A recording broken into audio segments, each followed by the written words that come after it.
Welcome back to the shed. This is going to be the first video of our week of uploads on American locos. So, as I promised, the first loco up is the 412-2 number 9000 of, well, the 9000 class. Built by Union Pacific, first in 1926. This was built because articulation wasn't exactly perfected just yet, so they went back to a fixed frame and came up with a 412-2, and this was designed to haul perishables very quickly across flat, straight areas. And she did that job very well. Number 9000 entered service in 1926, exited service right at the end of steam for Union Pacific in 1956, and she's the only member of her class that is preserved.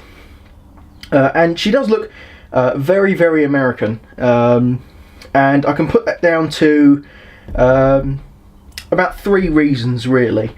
One being the air pumps on the front of the smoke box. The overall size of the loco, no one else has really built a loco on a single solid frame like this, except for the Soviets. They built a 414-2, I think, but it was very, very poor. They only built one of them, scrapped it because it steamed terribly. It was designed to run on terrible coal, and that was the reason it didn't work very well, oddly enough, and it was too large. But of course this one was successful because they built 88 of them. And the third reason I find this quite American is the Vanderbilt tender. You don't see this on many larger locos, and this is actually the reason I think this is shorter in length than the FEF-3.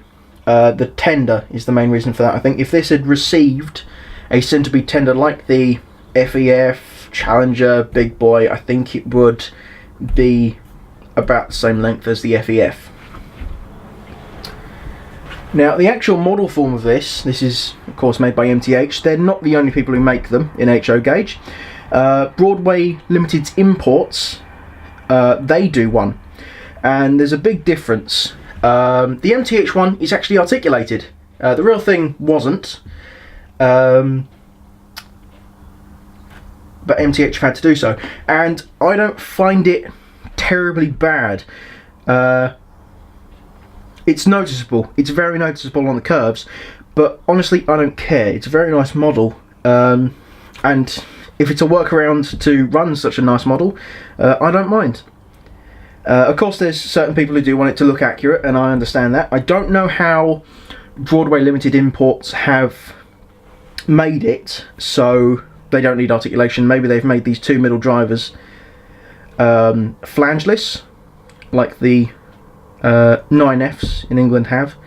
I think that would be an okay idea, but I think it would be quite noticeable when it comes out on a curve. I don't really care that this is articulated again. The way they've done it is it's articulated in the middle of these drivers, and if you can see, I'll bring the camera in closer in a moment so you can see it, but they've actually split the piping to the cylinders so it can swing. Now this model comes with an array of features, as any MTH loco does. We've got working headlight, we've got an actual working, not dummy, coupler on the front, pre-fitted, mine was. This is second hand though. What else do we have? We have light up marker boards, smoke unit, of course, essential for MTH. This one does put out plenty of smoke, even though it's single stack. Lots and lots of smoke, absolutely lovely. I believe there's lighting in the cab. On the rear there is, I'll show you this in just a moment when we go around the loco, taking a closer look, of course.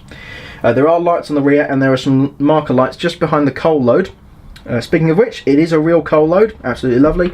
All the detailing is metal, so all this piping, these handrails in the back, is all metal. You'd be hard pressed to find something that's plastic on this. There obviously will be, but it's hard to find. And for me, my favourite feature, and it's really minute, and this does take a bit of explaining, MTH and Lionel over in America, Lionel make O-gauge stuff and their own stuff. They were going since before the war, the Second World War, of course. We should refer to it as such. We're British. Anyway, MTH have modelled the cylinder gearing on the front to actually move. This moves when the train is operating. It moves back and forth, and it's absolutely stunning. I wouldn't have expected it unless I saw it on a video. I saw it and I went, well, that's the best feature. I mean, it's absolutely terrific. As soon as you notice that, well, you go, well, this is worth my money then. But even though MTH and Lionel are sitting in a tree, Lionel, the O-gauge version, this valve gearing on the front doesn't move. It's really bizarre, and I think it would be easier to do so in a larger scale. I don't know if they had dabbled with it and then thought, now we don't want that, or if MTH thought, oh, we need something that will, you know, sort of not a one-trick pony, but an extra trick to put on the pony, and put that in. Because I do know Lionel, they have their extra little holes all over the place so you can blow smoke out, like at the whistle. And to me, I don't care about that. I want the smoke out the business end, and not some tiny little hole where it will blow smoke out when I blow the whistle. Because in most cases, what I've noticed from American locos, there's no steam coming out the whistle. But I may be wrong. I haven't seen one of these operate on a video. There is one video, the official Loss of the Giants video by Union Pacific, number 9000 makes an appearance. So the liveries for this model and the actual loco have always been black. This is a freight loco, it's always sported Union Pacific standard black. Very early on, I know the livery varied from this, the standard black that everyone's sort of used to. Union Pacific was written on the cab side, the number was written on the rear of the Vanderbilt tender, and the Union Pacific shield was up here by the coal load, which I found a bit bizarre, but it's an early livery, of course. It's the 1920s, and of course eventually it transitioned to this, most definitely after the Second World War. I have noticed that Lionel have done a third livery for this, which is the Greyhound scheme, the two-tone grey with the yellow banding. And it looks very nice, but it is very much a fictional livery. So now that I've given you an overview of the model, I'll take you in closer so we can look at the finer detailing. So here we are, up nice and close to the model, and she is absolutely lovely. I do believe that this builder's plate here is legible, but unfortunately I can't focus on it. If I did have a magnifying glass, I'd most definitely be able to tell you what it says. I think you can read that there. Looks to be Alco, probably the number, something works, March 1926 probably. That is the year this loco was built, the very first one. You can see the immense number of driving wheels down here, and you can even see straight through the loco. Apologies for the little bits of fluff on it. I was wearing a fleece up here a few days ago, my high-vis one from work, and as you can see, here is the split on the cylinders, and it gives it plenty of leeway to move, and to me that's not that noticeable, but I'm sure people will have their gripes with that and they'll have their own personal choices. So if we move back a little, we can have a look at the cab. There are two fitted figures in there. I'm not entirely sure if the roof hatch is open. I don't really want to force them open to try and find out. And if we take a look up top, actually, you can see we've got a nice chromed out whistle and gold chromed out valves. Very nice. Move over to the smokestack. Very small for such a large loco, actually. Again, if we just move back, real coal load, Union Pacific. These two little sort of nubs here you can see are the two red marker lights. They do light up when you press function 5.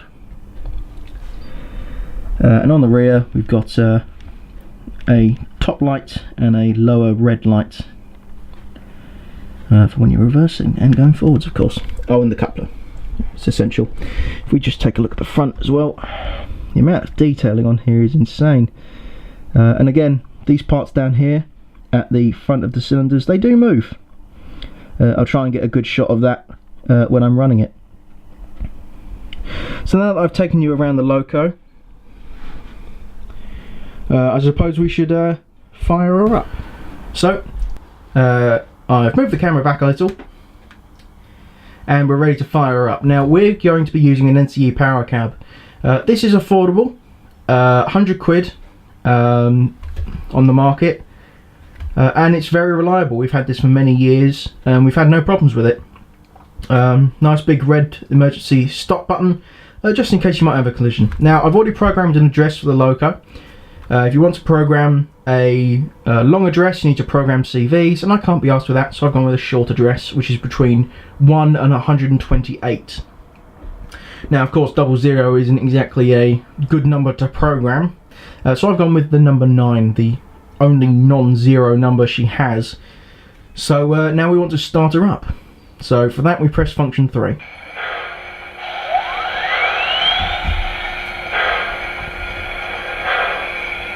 And she's fired up.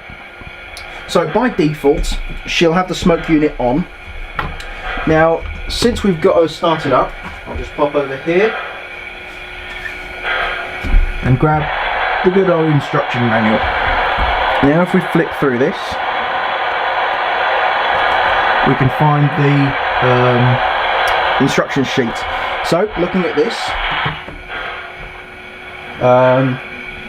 we can see that smoke on off is function 8. So there you go, function 8 is off, the smoke unit is off. So if we press 8 again, it will start the smoke unit up. I've already put some drops in there, and it'll take a while for it to get started up. Now of course there's plenty of bells and whistles on this, pardon the pun. So let's first go with the headlight, and that'll be down here, I think. It's shining, can't really see from this angle. 5 will turn on all lights that aren't the headlight. So the marker boards will come on, the markers at the back will come on, cab light will come on, and these, they won't be turned on when you're running it. We've also got functions to increase or decrease the volume of smoke and the volume of the loco.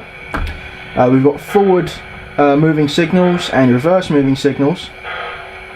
Couple slack grade crossing, so 2 long whistles, a short and a long. Labour chuff and drift chuff. Now labour chuff is a more intense chuff, heavy loads. Drift chuff, maybe you'll have that when you're rolling along at speed. There's idle sequences as well, where the cab talk to the crew in the cab talk to each other. And there's also the passenger freight announcement. Now of course this is a freight loco, so it has freight announcements, which I most definitely expected. And she's a very, very nice loco to run, and she's smooth. On a note, she is second hand, so there were some grubby marks along the boiler and the tender, so I cleaned her up last night, I think, or the night before. It was the night before.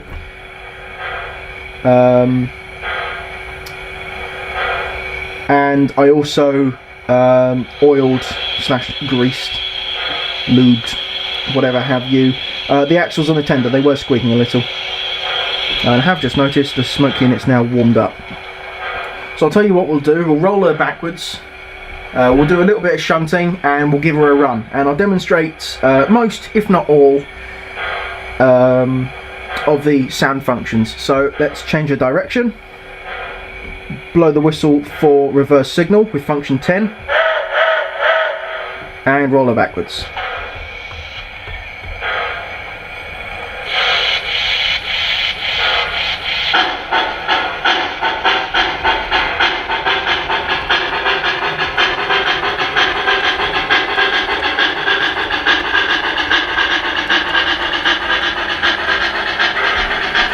Now, unfortunately, I don't have the most amount of American rolling stock in the world, so you'll have to forgive me. So, I've topped up her smoke fluid, and here's what we're rolling with. So we've got a Union Pacific yellow caboose, which I've stuck up front, a Union Pacific boxcar, 6 refrigerator cars, and a white Union Pacific Railroad Police caboose. Now, these boxcars are made by MTH. I managed to pick them up on eBay at about 15 quid each. They came as a multi-pack. They are New York Central, unfortunately, but they are refrigerator cars, which means there's perishables in them, which is what the 9000 class was built to haul. So I think she'll look somewhat the part. You'll have to forgive me. So what I'll do is I'll get her out on the main line, start her running, and then we'll cut to it, and you'll be able to see her in action.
With the water spot for you. Pretty good. You got it on the first try, and we didn't even have to uncouple from the train.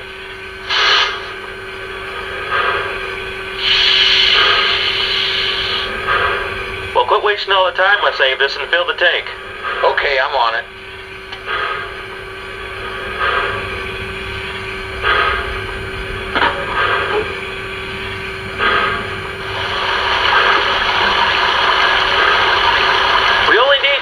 To finish this run.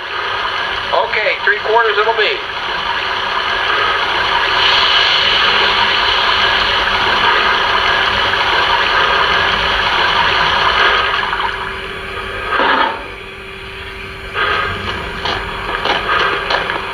Okay, we're 3/4 full on water. Glad to see you kept the steam up. Much obliged. Now we can get underway. We're all clear. Take it easy on the slack.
So that was the Union Pacific 9000 class. I hope you've enjoyed the video.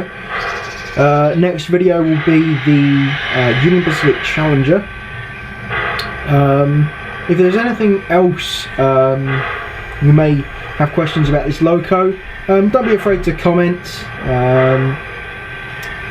I'm always glad to answer any questions.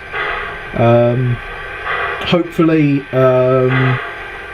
I'll be able to get some more rolling stock Union Pacific, specifically boxcars. I'd like to get a few more, just a bit more length. I think the length that we've got on this one is quite good so far, but these are heavy haulers of course, so maybe a heavier and longer load would be quite good. So that's all in this video. I will see you in the next one.